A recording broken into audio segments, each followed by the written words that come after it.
Hoy en Mirada Global, el avance de la ultraderecha partió en Europa a fuego lento, se fue extendiendo de la década de 70 en adelante. Pero en América Latina, hacía 10 años, nadie podía predecir esto. Y de pronto la región se vuelca. Detrás, por cierto, está la influencia de organizaciones internacionales y mundiales que apoyan a líderes de ultraderecha. Trump ha sido... nadie lo detiene. Mira, ha sido incontrolable. Financian, amenazan, toman represalias y van avanzando. ¿Qué va a pasar? ¿Cómo nos va a afectar a Chile? ¿Cómo va a afectar finalmente al mundo que hemos conocido? Eso lo analizaremos en detalle en Mirada Global.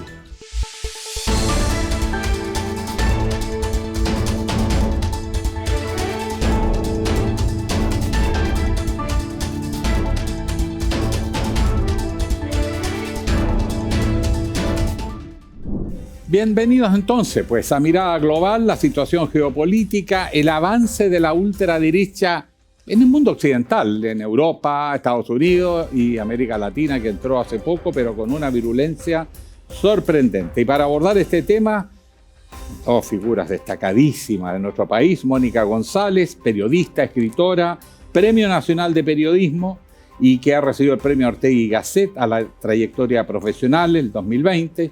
Este año ha sido reconocido con el premio World Press Freedom Hero el 2026, otorgado por la International Press Institute, y además es creadora del Centro de Investigación Periodística CIPER, el que destapa todas las joyas que usted está viendo todos los días.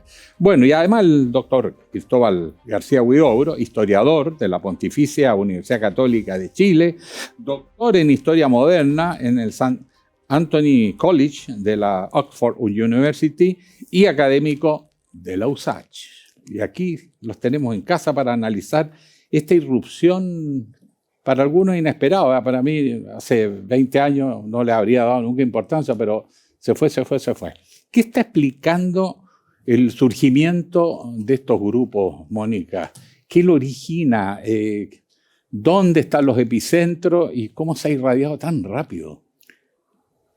Sí, efectivamente, yo creo que nadie de nosotros habría pensado hace 10 años incluso que hay una desfachatez. La diferencia es que yo creo que siempre existió una ultraderecha medio escondida, porque no era políticamente correcto.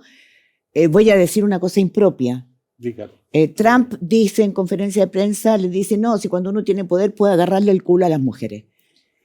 El hecho de que tú digas eso públicamente, que te atrevas a decir que criminalizar los sudamericanos, como lo hizo él, que comemos mascotas, que somos terroristas, que somos criminales todos. Eso te envalentona a una cantidad de población que está insatisfecha pero a morir con la democracia.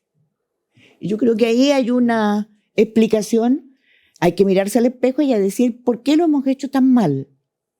Y yo diría que irrumpió algo que tampoco hemos asumido, y en Chile mucho menos, que para mí es la gran amenaza a la democracia, al derecho a la vida, a la civilización como la hemos vivido hasta ahora, que es el crimen organizado. Yo trabajo con crimen organizado, yo soy maestra de la Fundación García Márquez, le hago talleres a los periodistas desde hace 15 años, a los mejores periodistas de América Latina, de Iberoamérica. Y yo vi venir esta lepra del norte hacia el sur, que avanzó sin tregua, despiadada, con una violencia inaudita. Y lo que no se asume es que este crimen organizado, que hoy día es sofisticado, transnacional, que violenta todo, que es criminal y que destruye todo el tejido social, lo que no se asume es que le disputa el poder al Estado. O sea, él avanza y el Estado retrocede. Y el Estado lo que debiera hacer y no hace es garantizar los derechos mínimos. Entonces hoy día tenemos una superposición en donde en Ecuador gana finalmente el crimen organizado. Fíjate que es una cosa bien dramática. En 5 años, Ecuador lo gobierna un terrateniente, la familia más rica de Ecuador. Noboa. La familia agroexportadora, la fortuna mayor. Bueno, hay mercenarios que cuidan sus propiedades y su fortuna. O sea, tuvo que recurrir a mercenarios. En Perú, en Madre de Dios, al inicio del Amazonas, todos los días entran muchos hombres jóvenes a hacer una minería extractiva de oro brutal. No sale ni uno. Entonces, ¿qué quiero decir? Nosotros tenemos una violencia que es peor que la que hizo las dictaduras en Chile. Despedazan, torturan, pero sin ni una piedad. O sea, esto no es ideológico, es plata. Drogan a nuestros hijos, nos están arrebatando a nuestros hijos. Y lo hacen de una manera tan brutal que crean un miedo generalizado. Y cuando aparece una ultraderecha como Bukele, que ya es el colmo, el modelo, y que es un tipo, un dictador, porque eso es lo que es, que dice que va a solucionar como lo vivimos en Chile, ¿no? ¿Se acuerdan? Quedan tantos días, era Sí. ¿cómo se dice eso? Para que se vayan. Claro, pero que esto es, ¿cómo se llama eso? La cuenta regresiva. Y pensaron que con el tono de voz de José Antonio Kast bastaba para que tuvieran pánico y se fueran. Pero eso es no conocer el crimen organizado. Entonces disputan el terreno, disputan el Estado, crean su ley.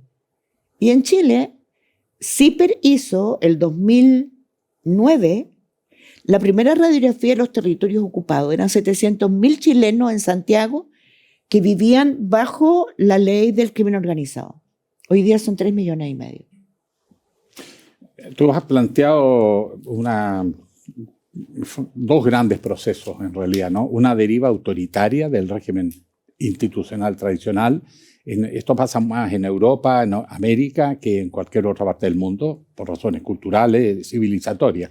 Pero esta ultraderecha, es extrema derecha, ¿qué la caracteriza? ¿Qué la motiva? Bueno, primero, gracias por la invitación. Es complejo el tema porque, a ver, lo que estamos viendo en Europa, a diferencia de lo que ustedes dicen, hace 20 años yo dije, esto va a ocurrir. O sea, vamos a tener al Frente Nacional disputando las elecciones en Francia, que ahora se llama Alianza Nacional o algo así, y que va a estar a punto de ganar. Ya lo hizo Jean-Marie Le Pen contra Jacques Chirac en los 90. Hoy hubo noticias con Jean-Marie.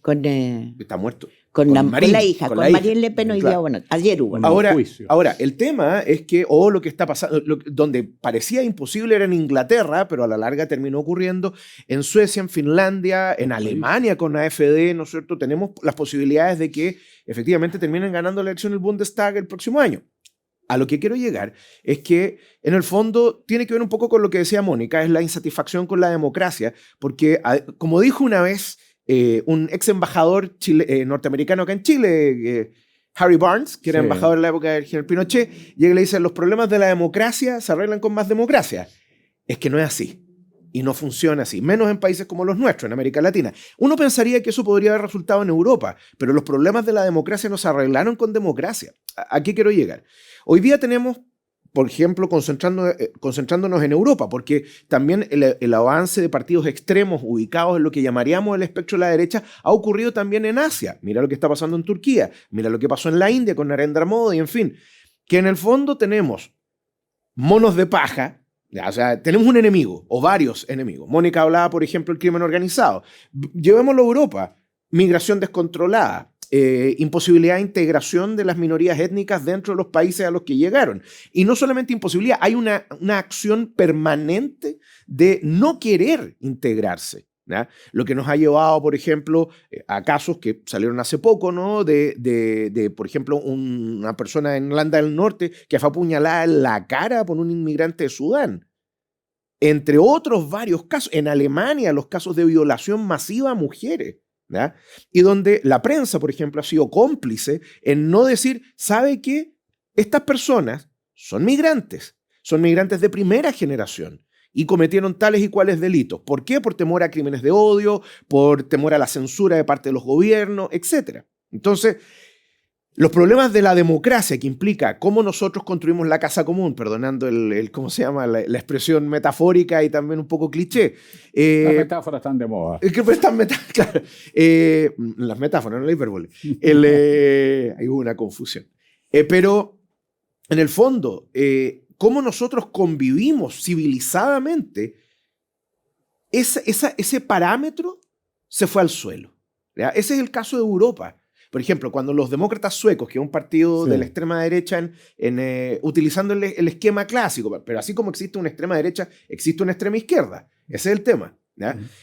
Como los partidos de la extrema derecha llegaron al poder en Suecia, que se suponía que era como el modelo a seguir. Sí, pues el estado de bienestar. Ya, pues, ¿y qué pasó? Porque ese estado de bienestar y todo lo demás atrajo un montón de gente que no pertenecían a la cultura sueca, que no quisieron integrarse, y después tú pasaste de tener uno de los países más pacíficos de Europa a tener uno de los más violentos y con mayor cantidad de asesinatos y violaciones. Sí, me ha llamado la atención. Entonces, déjame cerrar la idea. Entonces, tenemos ese tema. Tenemos el tema del crimen organizado, que también es un cáncer en Europa. Drogadicción, tráfico de niños, tráfico de personas, etcétera, etcétera, etcétera. Y yo quiero añadir algo más de lo que decía Mónica.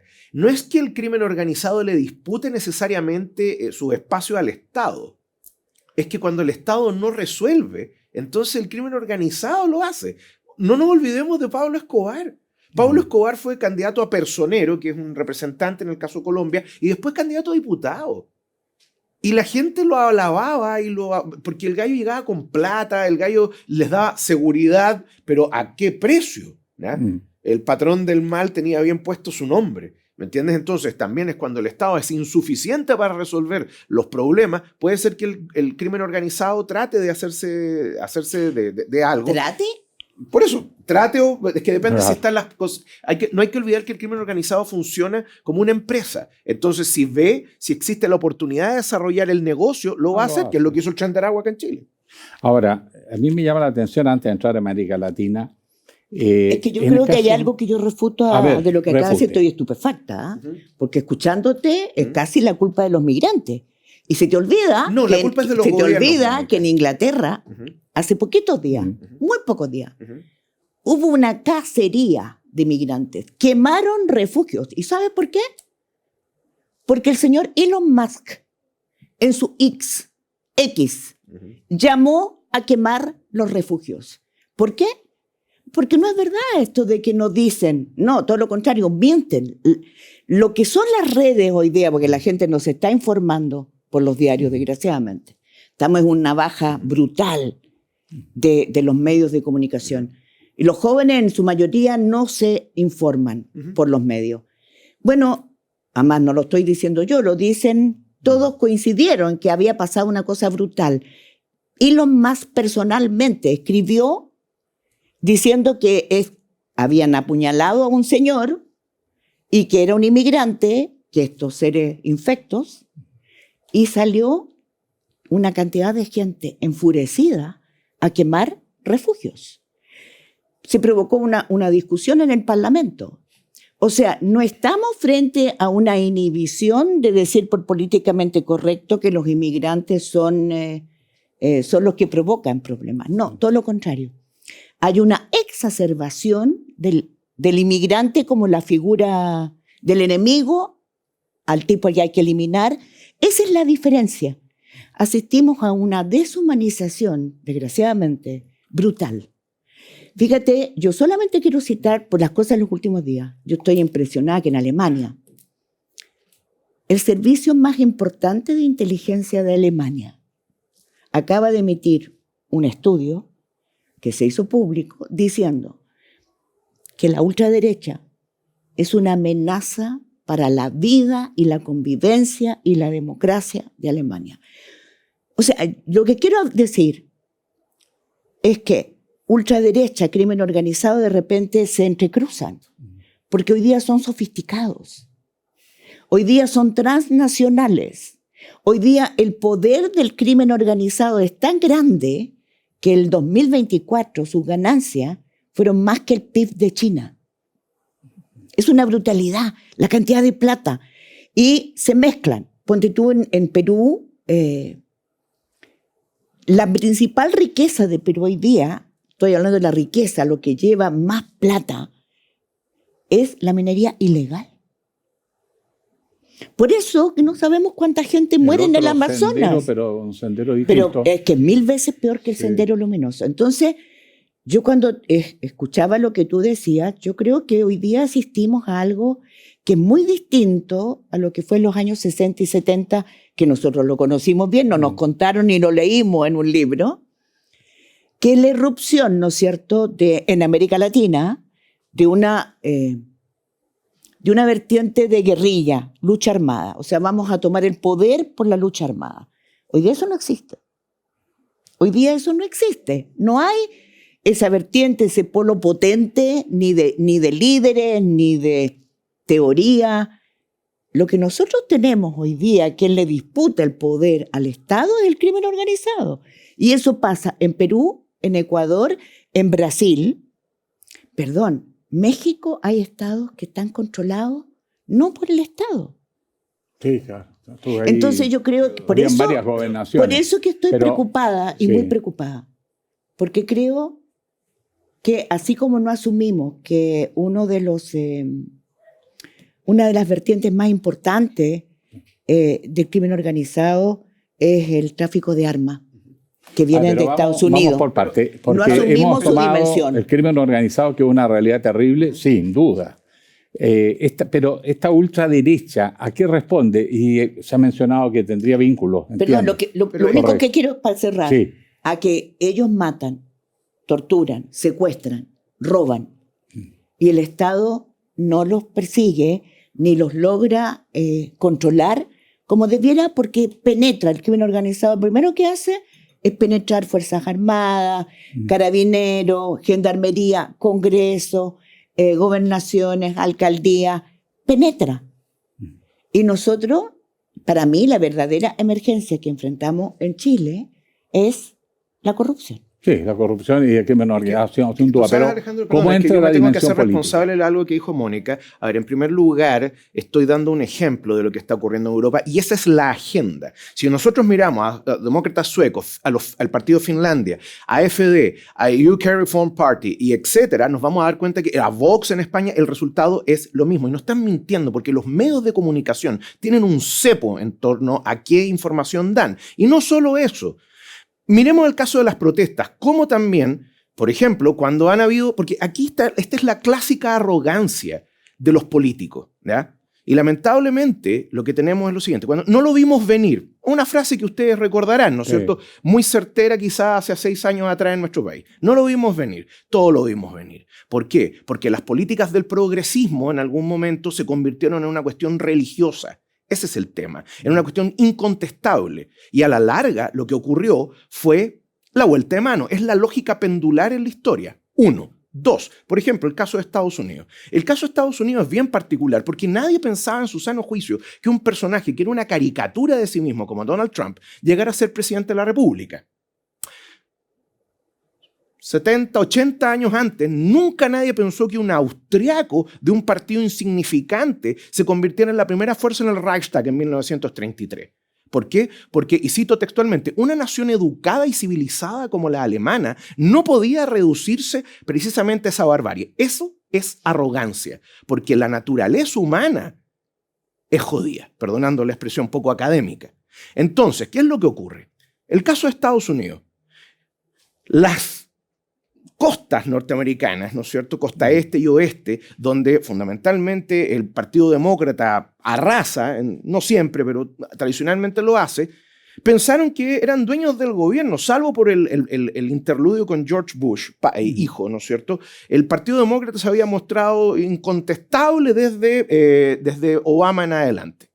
Y el tema es que finalmente dejaron de lado a gente que estaba pobre, que la promesa de la oportunidad de los Estados Unidos al interior de Estados Unidos, el Bible Belt, el Rust Belt, el hinterland norteamericano, etcétera, no llegó. Cosa que pasó también en Europa. Veamos dónde gana AfD en Alemania. ¿Dónde gana? Antiguo Estado industrial. En el caso de Estados Unidos. En la Alemania Oriental. En la República Oriental. En la Alemania Oriental. Sí, ¿Por qué? Porque en el fondo la promesa de la reunificación y del progreso económico no llegó. Y aquí está el otro problema. La izquierda tradicional, democrática, no da resultados, pero predica con casi una Biblia progresista en la mano. La derecha, por otro lado, tampoco, porque se han vuelto indistinguibles. Yo les pregunto a ustedes, ¿cuál es la verdadera diferencia entre el Partido Conservador y el Partido Laborista en el Reino Unido? Ninguna. ¿Cuál es la verdadera diferencia entre el PSOE en España y el Partido Popular? Ninguna. No se diferencian. Ese es el tema. Y no quiero entrar a Chile porque sé que es el próximo, pero en Chile pasó exactamente lo mismo, que tiene un sistema de partidos políticos similar al europeo, por eso yo no lo compararía con el resto de América.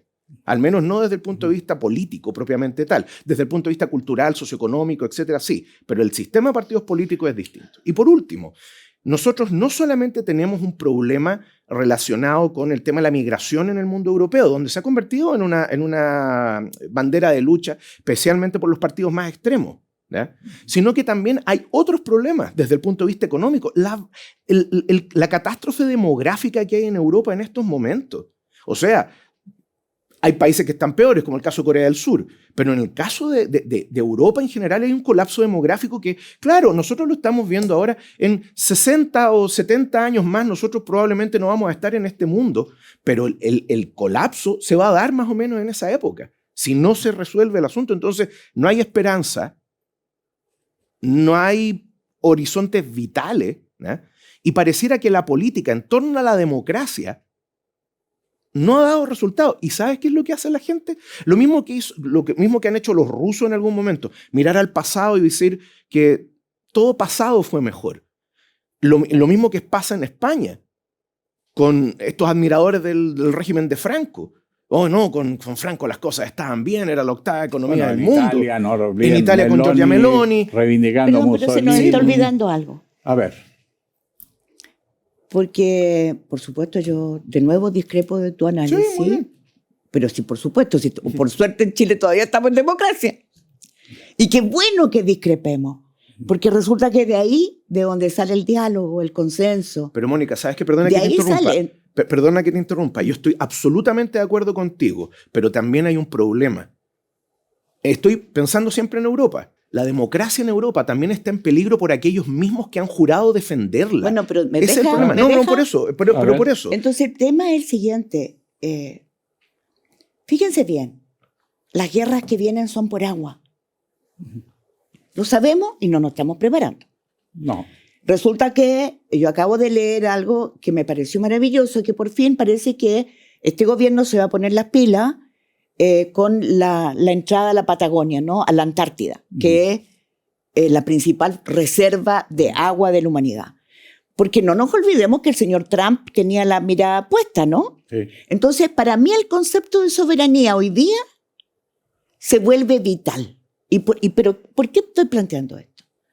Porque los inmigrantes en Europa no es porque sean ni unos negros que comen coco, como dijo la imbécil de la senadora paraguaya, Celeste Amarilla, qué nombre más bonito, Celeste Amarilla, refiriéndose a Mbappé, ¿no? Sí. Porque acaban de jugar un partido, Paraguay, para los que no estén informados. Perdió Paraguay jugando como carniceros, y Mbappé tuvo que pedirle hasta Le Figaro que lo había atacado porque Mbappé no soporta el ingreso de la ultraderecha y ha sido de una valentía impresionante para decir que le hace daño al país y al mundo la ultraderecha. Entonces Le Figaro acaba de pedirle perdón en una editorial y en una portada. Fíjense bien. Ese es lo que acaba de pasar antes de ayer en Francia. Que yo encuentro que es una maravilla que el fútbol haga esto, ¿no? Pidámosle perdón a Mbappé. Ya. Entonces, ¿qué quiero decir? Los inmigrantes no es que hayan llegado a Europa porque les interese ni la Tour Eiffel, ni el Bundestag, ni las maravillas de esta sociedad tan civilizada, ¿no? Perdón, no. Vienen huyendo del hambre, de la violencia, de la guerra, del crimen organizado. Le están tomando a sus hijos y a sus mujeres. En las cuales los propios países europeos y Estados Unidos han contribuido. Fíjate, Lumumba. Han desestabilizado. Este mundial nos trajo con la República del Congo una figura que los jóvenes no tenían idea. Pero nosotros crecimos sabiendo que Patricio Lumumba lo torturaron, le quitaron las uñas, los dientes, primer presidente elegido de República del Congo. Y dijo, tenemos toda la riqueza. No. Los belgas no tienen derecho a quitarnos las riquezas, las vamos a tener para nuestro pueblo. Lo quemaron en ácido. Sí, lo destrozaron. Bueno, yo crecí sabiendo que Patricio Lumumba era un hombre ejemplar. un hombre que me removía el alma. Bueno, ¿saben qué? Este mundial lo trajo ahí, a un estadio de Estados Unidos. El primer hombre, el descendiente, Estados Unidos no lo dejó entrar. Pero otro se puso su traje. Y en cada partido de República del Congo estuvo ahí. ¡Qué maravilla! Entonces, lo que quiero decir es que, además de todo esto, nosotros estamos hoy día, como lo dijo el Papa en su última encíclica, que es brutal, que es lo mejor que he visto en mucho tiempo intelectualmente. Estamos dominados por una cofradía de 5, 6, 7 hombres de los más ricos del mundo, que gobiernan con Donald Trump y que, como Elon Musk, nos tienen cooptados. A ver, analicemos. Nosotros tenemos un tema grave. Hoy día la gente se informa por redes sociales, Sí, no, por lo menos más, sí. por las plataformas, y las plataformas están llenas de odio. Eso alertó el Papa recién, y son dominadas por los más ricos. No, A ver. no, perdón, es que no. Vamos. No. A ver, en Un primer momento, lugar, permítame un segundo. Vamos a hacer una pausa y tomas la palabra porque para cumplir con la estructura también del tiempo que disponemos. Pausa y volvemos.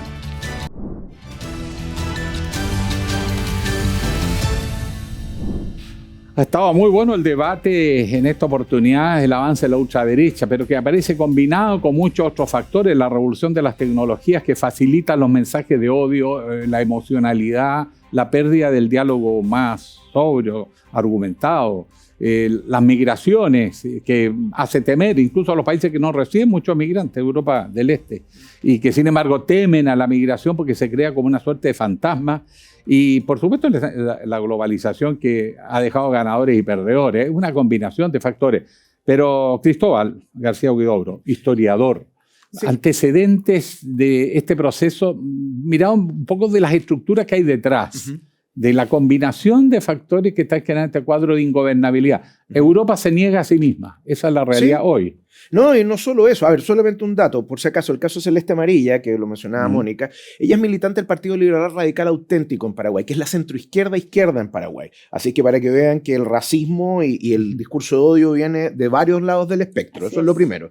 En segundo lugar, yendo a lo que tú mencionabas, Alejandro, y una cuestión que estábamos conversando acá. A ver, nosotros tenemos problemas severos hoy día en distintos ámbitos. Nuevamente, parece que la democracia no da el ancho, y cuando no da el ancho, la gente busca otras respuestas, y no necesariamente las mejores, ¿ya? Como decía al inicio, los problemas de la democracia parece que nos están arreglando con más democracia. Ese es el problema. Entonces, ¿a qué va la gente? Bueno, a los gobiernos autoritarios. Lo decía Mónica, el caso del Salvador. Yo estuve en El Salvador en el 2012, ¿ya? Y en un país terrible, donde tú no podías salir en la tarde o cuando se ponía el sol, etcétera, porque, bueno, era peligrosísimo. El centro de San Salvador estaba tomado por el comercio ambulante, el crimen organizado, etcétera. Y de repente, Nayib Bukele parece que arregló esto. ¿A qué precio? ¿Y cómo? Y claro, ¿y cómo? Y si es que lo arregló. Pero la imagen que da es esa. Y en El Salvador sigue siendo extremadamente popular. Entonces, el problema es que ahí nos encontramos tanto en Europa, y me pasa lo mismo con América Latina, e incluso no solamente con el avance de la extrema derecha, sino también de la extrema izquierda. No nos olvidemos qué fue lo que pasó en Venezuela. Desde Carlos Andrés Pérez en adelante, ya estoy pensando en los 70, y después cuando jugaron las sillitas con, ¿cómo se llama? Las sillitas musicales con Carlos Andrés Pérez y Rafael Caldera, apareció un personaje que fue Hugo Chávez. ¿Y qué dijo Hugo Chávez? La democracia... Militar, sí, y que intentó derrocar al gobierno. Es que él no se presentaba como un hombre de izquierda, ese es el tema. Es que ese es el tema. Bueno, la cosa es que militar y probablemente de izquierda, porque hemos tenido ejemplos de regímenes militares de izquierda y que son autoritarios. Velasco Alvarado en Perú en los años 70, ni hablar Chávez, Morales Bermúdez también, en fin, en Perú. En Bolivia es un ejemplo más clásico. Pero a lo que quiero llegar, en el fondo, ¿qué teníamos en Venezuela? Uno de los países más ricos del mundo, uno de los países con mayor producción de petróleo, pero una corrupción galopante, una crisis económica brutal. Y los venezolanos se entregaron a los brazos del primero que les dijo, ¿sabe qué? Usted está enojado, yo también, hagamos algo. Y eso ha sido la receta de todos los caudillos que han llegado al poder da lo mismo el color político que tengan, y que han terminado cerrando los sistemas políticos para convertirlos en regímenes autoritarios, si ustedes quieren, dictaduras. Ese es el caso de Chávez. Cristian, yo te puedo decir Cristóbal, te puedo decir ahí hay una confluencia de 3 modelos que son iguales.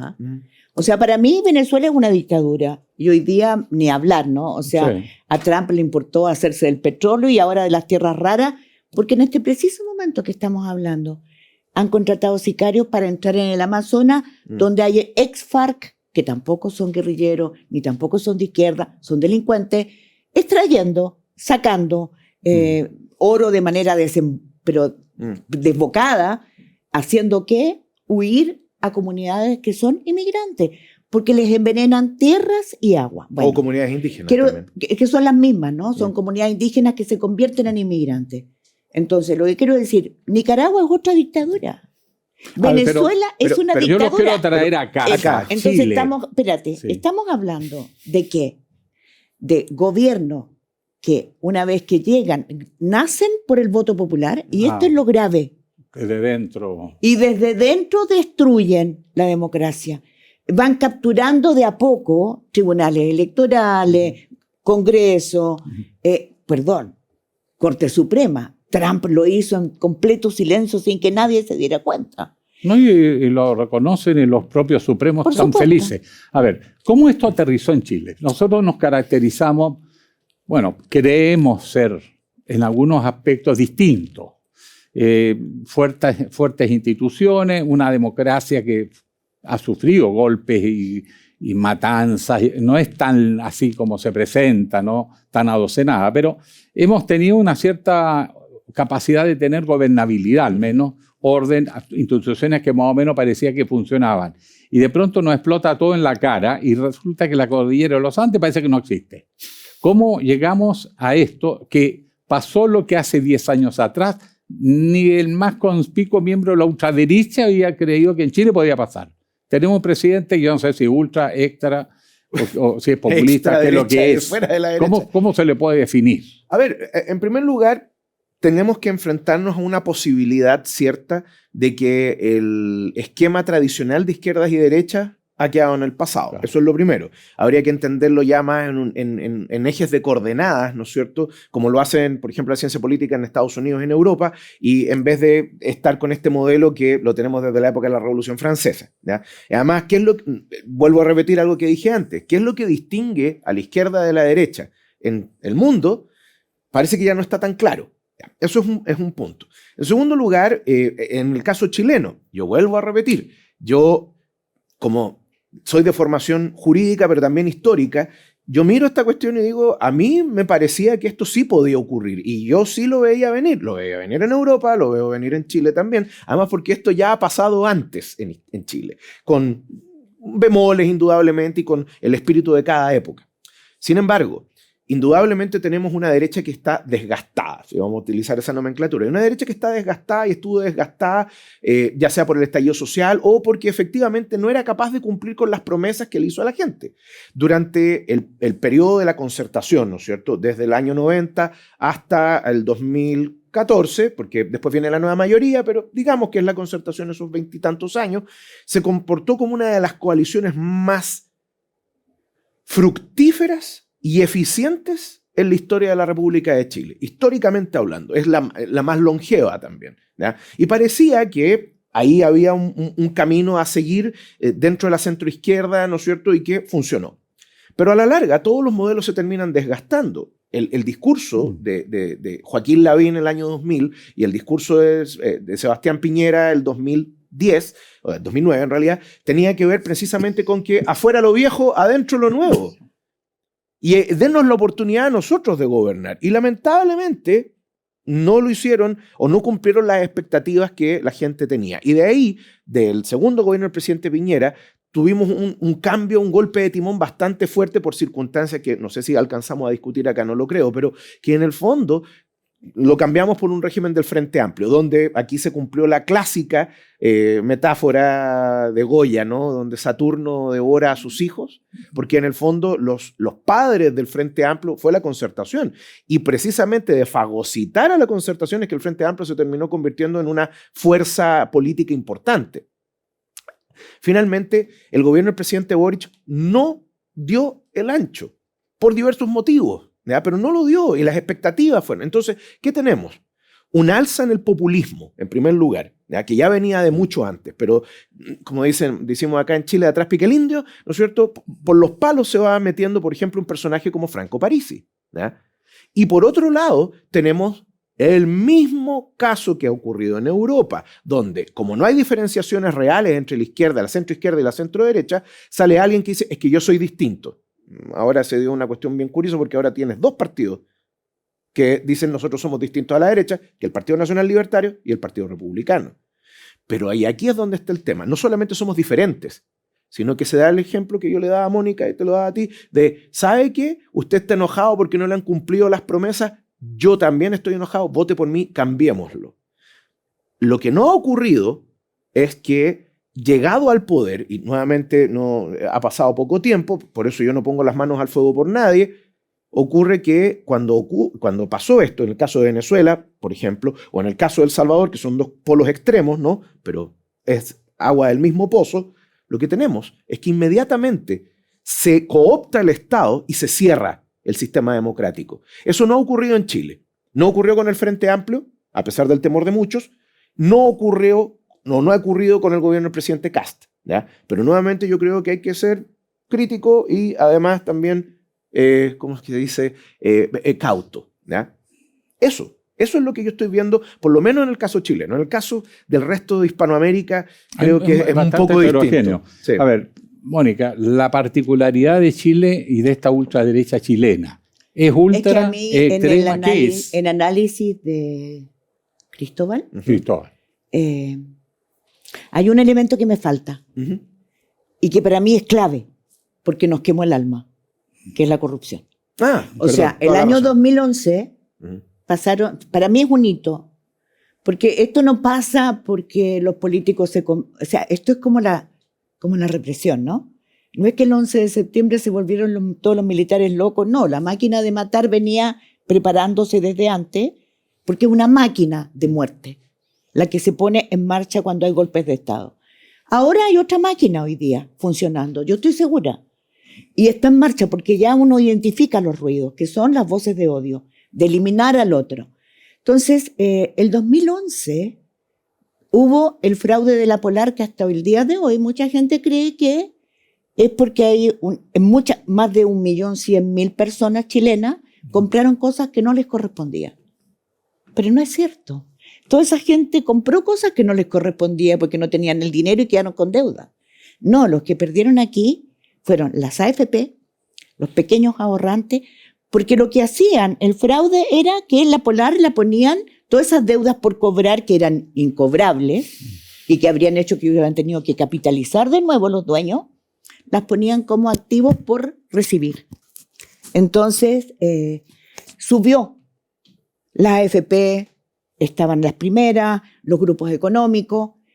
Vino un aviso antes. En diciembre del 2010, los 3 grupos económicos más importantes sacaron todas sus acciones. O sea, se supo que venía en mayo, que fue la caída estruendosa. ¿Saben a quién le vendieron sus acciones? A la AFP. Aquí hay más de 140 millones de dólares que los tribunales, entre todas las demandas que se hicieron, que nadie se hizo parte, que a nosotros nos robaron de nuestro fondo, que ahora, recién ahora, un fallo de hace poco, que se la van a entregar a la AFP y no repartir entre los ahorrantes una mínima porción. Vino el financiamiento ilegal de la política, vino la gran estafa de las empresas de Soquimich, con los cambios, los rótulos, las cascadas. Podría seguir enumerando, pero además el lucro de las universidades. Sí, yo sé que les carga el lucro, pero había lucro. Por favor, había lucro, y lucro brutal. Para eso busquen CIPER. Los invito. Recorrimos notaría por notaría. Todas se vendían descaradamente en secreto. Sí, se vendían y decían que no. Lo que quiero decir es que ahí se nos quemó el alma. Y entonces, cuando se nos quema el alma en corrupción, yo creo que la verdadera emergencia que hoy día debiéramos enfrentar es combatir esa corrupción a como dé lugar. Porque para poder combatir crimen organizado, autoritarismo, ultraderechismo nocivo, tóxico, odioso, hay que recuperar a nuestros niños y sacar al crimen organizado de las poblaciones. Eso no se hace con más balas ni con más soldados. ¿Sabe cómo se hace?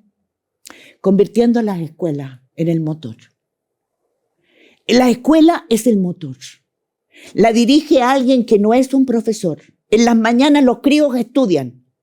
Se les da comida caliente porque las madres están estudiando, trabajando, perdón. No tienen quien les dé comida. En las tardes tenemos científicos, astrónomos, baile, titiritero, deporte, música. Y las vienen a buscar cuando salgan. 62,8% de las mujeres de nuestros barrios vulnerables son mujeres solas. Nos cuesta asumir que somos un país de guachos. No nos vendan la familia de papá, mamá, abuelitos, niñitos. No. Nuestra familia es distinta. Necesita ayuda esa mujer. Sí, necesita ayuda urgente. Copemos las canchas, recuperemos plazas, pongamos luces. No cuesta mucha plata. ¿Por qué no lo hacemos?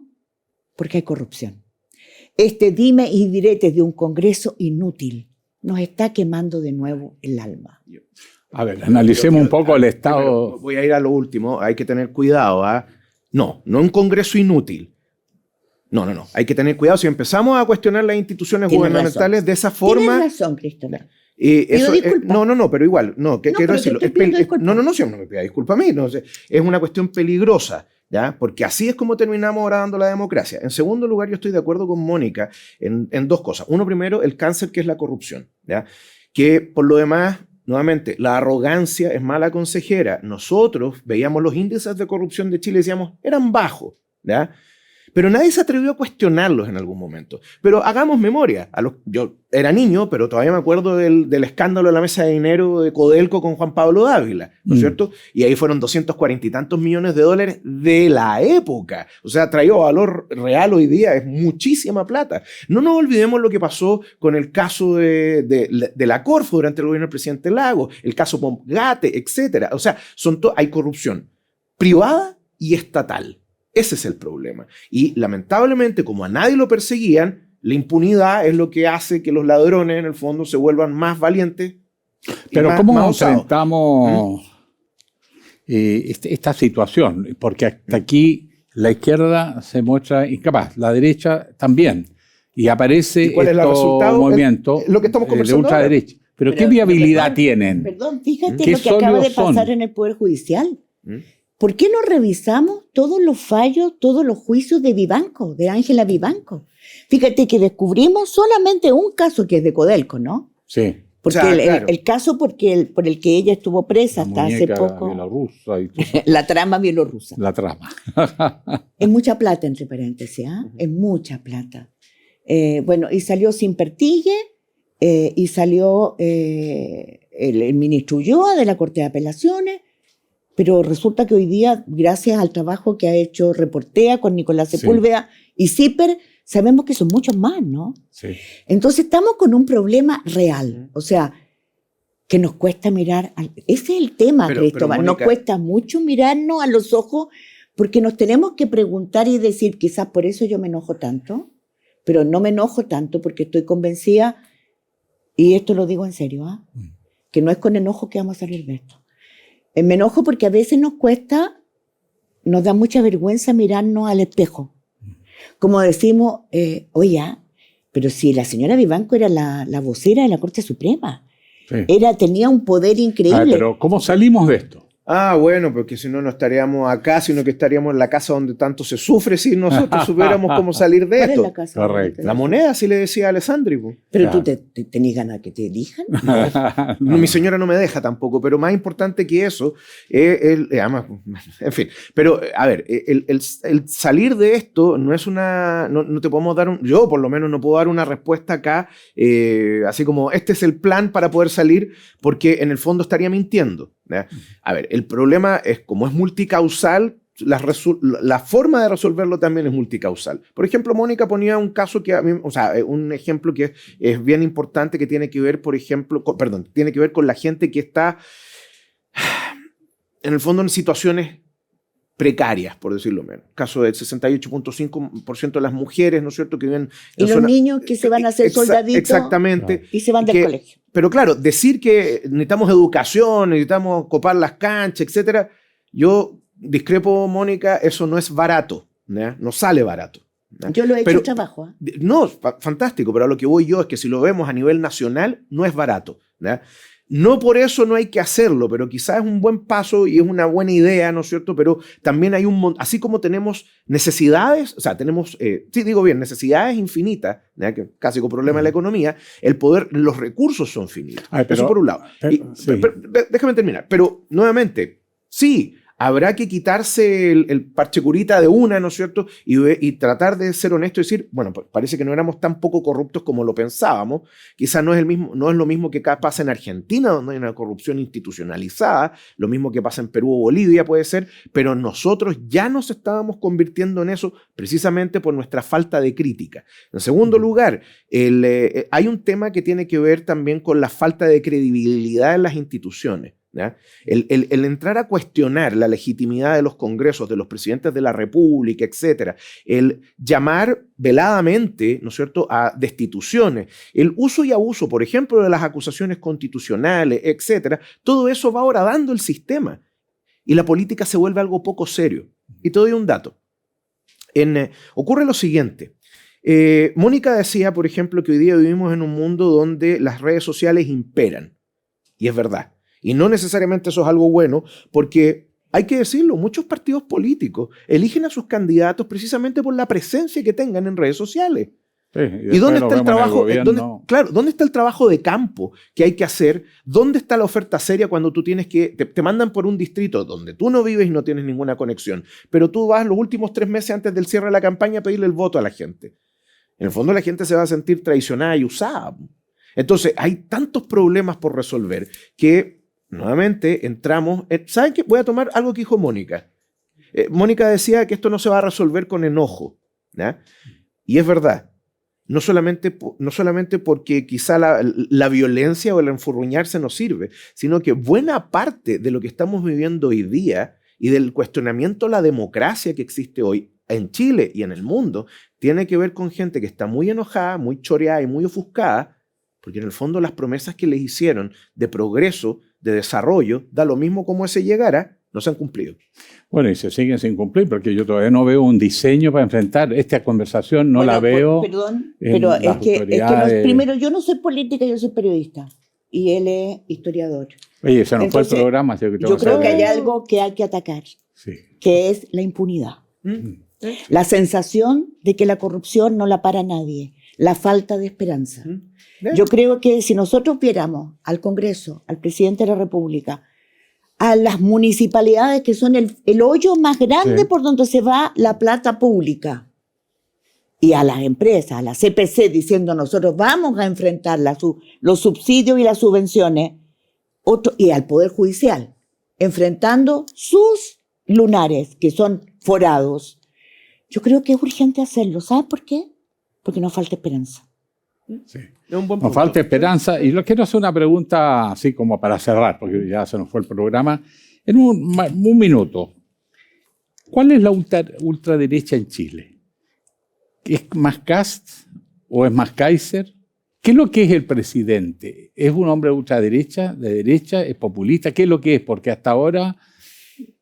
A mí me pone incómodo el esquema, ¿no? Pero si tuviéramos que hacerlo en esa perspectiva, ¿cuáles son los puntos más extremos del sistema? Bueno, indudablemente el Partido Comunista, la ultraizquierda, si vamos a utilizar ese ejemplo, porque ultra implica que está al otro extremo, ¿cierto? Son las puntas. Y el otro es el Partido Nacional Libertario con Johannes Kaiser, esos serían las puntas del extremo. Pero claro, si tú le preguntas a la gente del Partido Nacional Libertario o del Partido Comunista si ustedes son ultra, te van a responder lo mismo que dijo Kast en una época en la elección anterior a la que pasó. ¿Extremo en qué? Que no son extremos, porque es un término que se utiliza en forma despectiva y peyorativa, ¿ya? Entonces, esos serían los extremos. Ahora viene la pregunta, ¿qué es lo que define a esos extremos? ¿Qué define la extrema derecha o la extrema izquierda? ¿No? Y eso es un tema en que nadie se pone de acuerdo, porque es lo mismo que pasaba con el tema de la polisemia de la democracia. O sea, si Pinochet decía que tenía una democracia en Chile, los soviéticos decían que tenían democracia, el término de democracia también parece tener varios sentidos. Entonces, quizá tendríamos que sentarnos a abandonar el esquema de izquierdas y derechas porque no nos está dando el ancho. Mónica, su minuto. La pregunta. Es que a mí todo eso me parece tan inconducente, con todo respeto, porque tengo la impresión que la gente está sumergida, la mayoría de la población, no le interesa mucho, como tú lo dijiste también, esto de que la derecha, que la izquierda. Para mí, la ultraderecha es la que niega el derecho a la vida, la que al otro lo quiere eliminar. Yo el otro día escuchaba al diputado Romero que hablaba de la cacería de Temucuicui y yo me tuve que parar. Yo dije, no puedo creer que esté hablando de la cacería. O sea, vamos a salir a cazar mapuches, ¿no? Para mí, la extrema derecha es la que no concibe dialogar, no concibe llegar a un consenso, la que cree que cuando decimos, por favor, el carabinero que reprime, que dispara al rostro, como a la Fabiola Campillay. No, nosotros queremos carabineros, pero sin abusos. Queremos políticos sin abusos. Queremos poblaciones sin el rey de la droga que impone su ley. Por eso que digo que necesitamos amor. Y lo digo no por buenita, porque lo que tenemos es la invasión de un odio deshumanizado. Esa es la extrema derecha. Nos quieren incluso hacer desconocer nuestra historia. Y eso no lo vamos a permitir. Agradecemos a Mónica González, Premio Nacional de Periodismo, a Cristóbal García Huidobro, doctor en Historia, por esta conversación sobre ultraderecha, donde se mezcló con todo lo otro que hay, que tiene que ver también con la corrupción, crimen organizado y sobre todo un mundo que se decepciona de su clase dirigente, que no encuentra caminos y que va con el péndulo, que va a venir. Y yo soy confiado. Yo siempre mantengo la esperanza para no deprimirme. Por su compañía, muchas gracias.